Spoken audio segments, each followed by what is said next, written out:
दीपक को ललटेन की लौ कैसे मिली, इसका लॉजिक पूरा बिहार जानना चाहता है। गले में माला लटकी हुई है प्रॉपर्टियों की, नौकरी के बदले जमीन, मकान, दुकान, गृहस्थी संपत्ति सब जो आपने गले में लटका रखी है, उसमें जो नया माणिक दीपक नाम का आपने लटकाया है, इस दीपक ने क्या दिया है, ये राजद का हर कार्यकर्ता जानना चाहता है।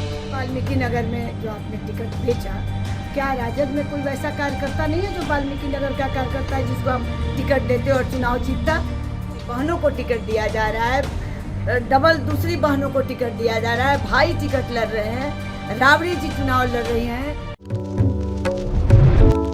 नगर लोकसभा क्षेत्र में तेजस्वी यादव पहुंचते हैं बगहा और बगहा में एक जनसभा को संबोधित करते हैं। इस दरमियान वाल्मीकि नगर के जो कैंडिडेट होंगे राजद का, उसका घोषणा कर देते हैं, सिंबल देने की घोषणा कर देते हैं, जिसके बाद बिहार की राजनीति में गर्माहट देखने को मिल रही है।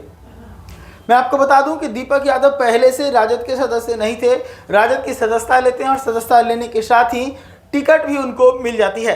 अब इसके बाद बीजेपी ने तेजस्वी यादव के ऊपर कई तरह के आरोप लगा दिए। बीजेपी की तरफ से धनंजय गिरी प्रवक्ता है, प्रदेश प्रवक्ता है, उन्होंने पूछा है कि आखिर इस दीपक को लालटेन की लौ मिली कैसे।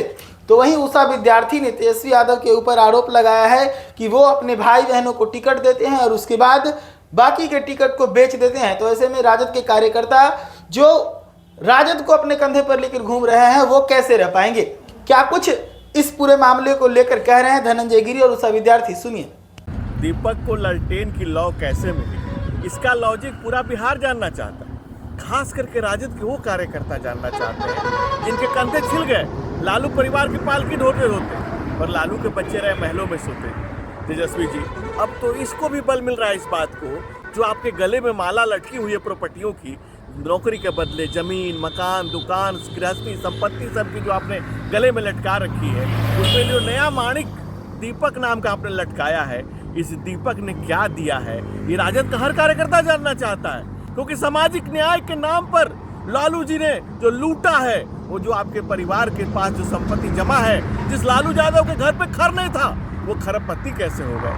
तेजस्वी जी, अब रोक दीजिए, बंद करिए, कार्यकर्ताओं को इस तरह से निराश मत कीजिए, ये व्यापार मत कीजिए, राजनीति को धंधा बनाने का एक धंधा बंद करिए। इससे हम पूछना चाहते हैं कि अभी कितने में बिहार के इस लोकतंत्र में टिकट बेचने का जो सिलसिला शुरू हुआ है, ये कब बंद करेंगे? अभी वाल्मीकि नगर में जो आपने टिकट बेचा, क्या राजद में कोई वैसा कार्यकर्ता नहीं है जो वाल्मीकि नगर का कार्यकर्ता है जिसको आप टिकट देते और चुनाव जीतता? लेकिन आप हर समय आप टिकट बेच रहे हैं और अपने परिवार के लोगों को टिकट दे रहे हैं। और इसीलिए हम लोग कहते हैं राजद पार्टी नहीं, बल्कि यह परिवार की पार्टी है, जिसमें अपनी बहनों को टिकट दिया जा रहा है, डबल दूसरी बहनों को टिकट दिया जा रहा है, भाई टिकट लड़ रहे हैं, राबड़ी जी चुनाव लड़ रही हैं। तो ये कंप्लीट परिवार की पार्टी बन गई है। और अब ये दूसरा सिस्टम शुरू हो गया कि जो भी कार्यकर्ता बाहर का है, उससे पैसा लेकर आप टिकट बेच रहे हैं। बताइए तेजस्वी जी कि आप टिकट बेचना कब बंद करेंगे? पैसे का लेन देन कब बंद करेंगे? क्या आप जेल के अंदर केजरीवाल की तरह जाएंगे तब ये सब सिस्टम बंद होगा, या आप बंद करेंगे? ये हम पूछना चाहते हैं आपसे, मैं जानना चाहती हूँ, आप बताएं तेजस्वी जी।